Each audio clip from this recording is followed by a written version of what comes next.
Wake. It's now your time to shine. Do not hold it back anymore. Africa, rise.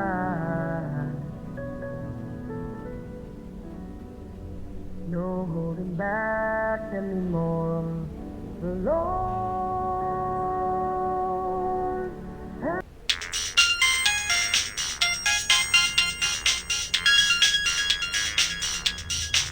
Hello, Dr. Idris. Yes, Abigail. How you doing? I'm fine, Doc. Thanks for asking. Yeah, that's great. I would like you to come to the lab tomorrow. Your test results just came in. Positive or negative? I think it's best if we discuss. Please just tell me, Doc. I need to know now. I'm out of town and I don't want to die of anxiety. Just let me know and get it over with. Well, you tested positive for HIV. Abigail? Abigail? Abigail? Abigail! Oh, God.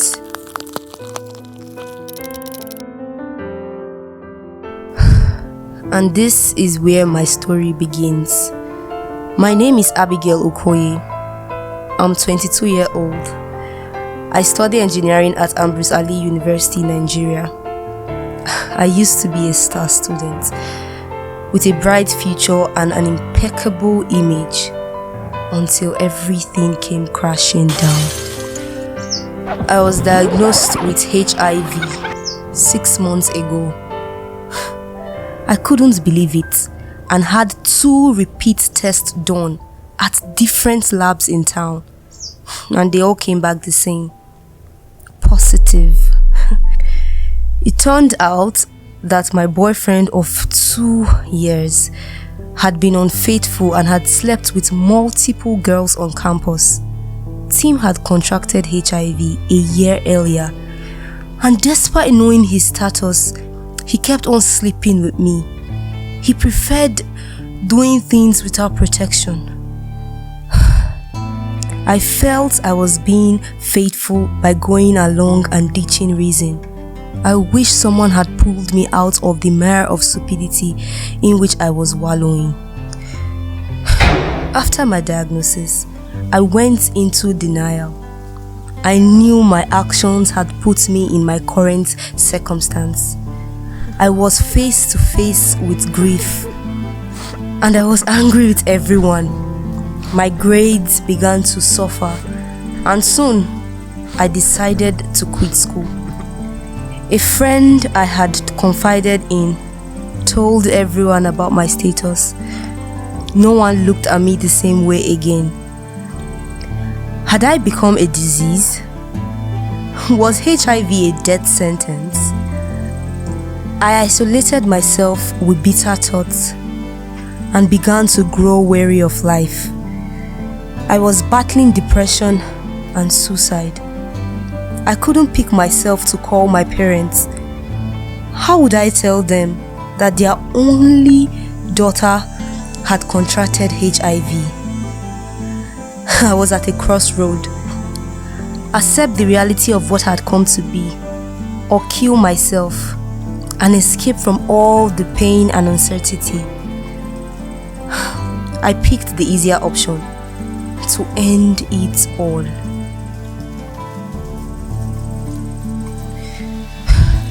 Long story short, when I finally decided to pull the plug on life, I texted a random friend the address of where my body would be the next day.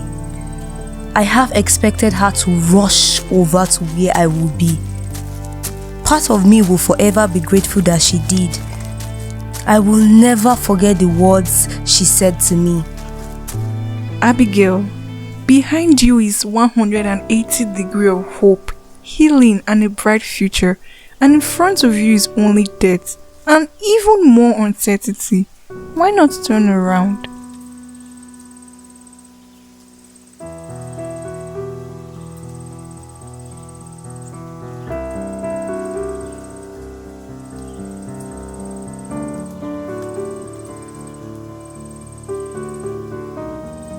and I cried and let all the frustrations out. I hadn't spoken to Ethel in a long time, yet she talked to me like we had known forever. Ethel had attended an AIDS conference a few years back, tagged Building Bridges and Breaking Barriers. She told me of the great strides that had been made in HIV research and development, about the various therapies and choices I had in front of me. My life wasn't over. She took me to a support group for women living with HIV and AIDS.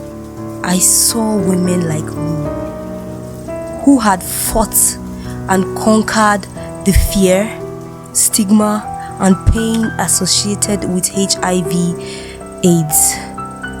Esther was 25 years old. She was a nurse and a mother of one.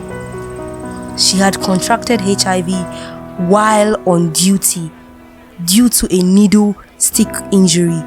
She now works with international agencies to make prophylactic drugs available in local hospitals around Nigeria.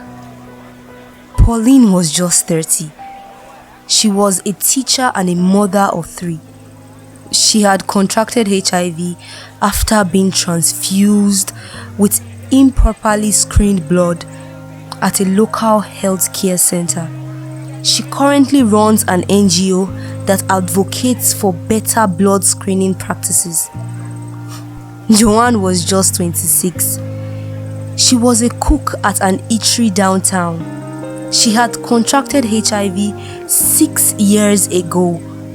She had been addicted to drugs and sharing needles, but was now clean and providing assistance to drug addicts on the streets. Isabel's case was a bit similar to mine. She had contracted HIV from her husband 3 years ago. Turns out, he had been cheating on her during his business trips. She's 29 now and runs an online ministry for women who have been hurt by infidelity in marriage. All these women had been through so much, and we are still standing. My mind was made up. I would fight. I called my parents a week later, and they supported me. I am back in school and run a blog highlighting the struggles and triumphs of people living with HIV/AIDS in Africa. And this is where my story ends.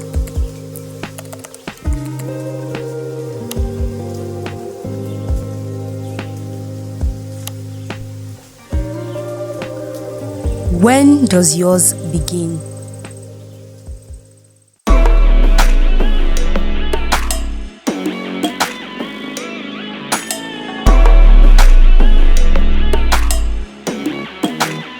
There are worse things in life than HIV and AIDS. Stigma and discrimination against people living with HIV and AIDS should not exist in the 21st century.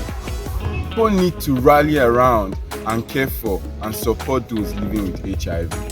Fear and unnecessary stigma only keeps people from accessing proper health care and increases their chances of dying. HIV is not a death sentence. You can live an optimal life with the best currently available treatments. We need to spread the word of hope. Together, we can conquer HIV and AIDS.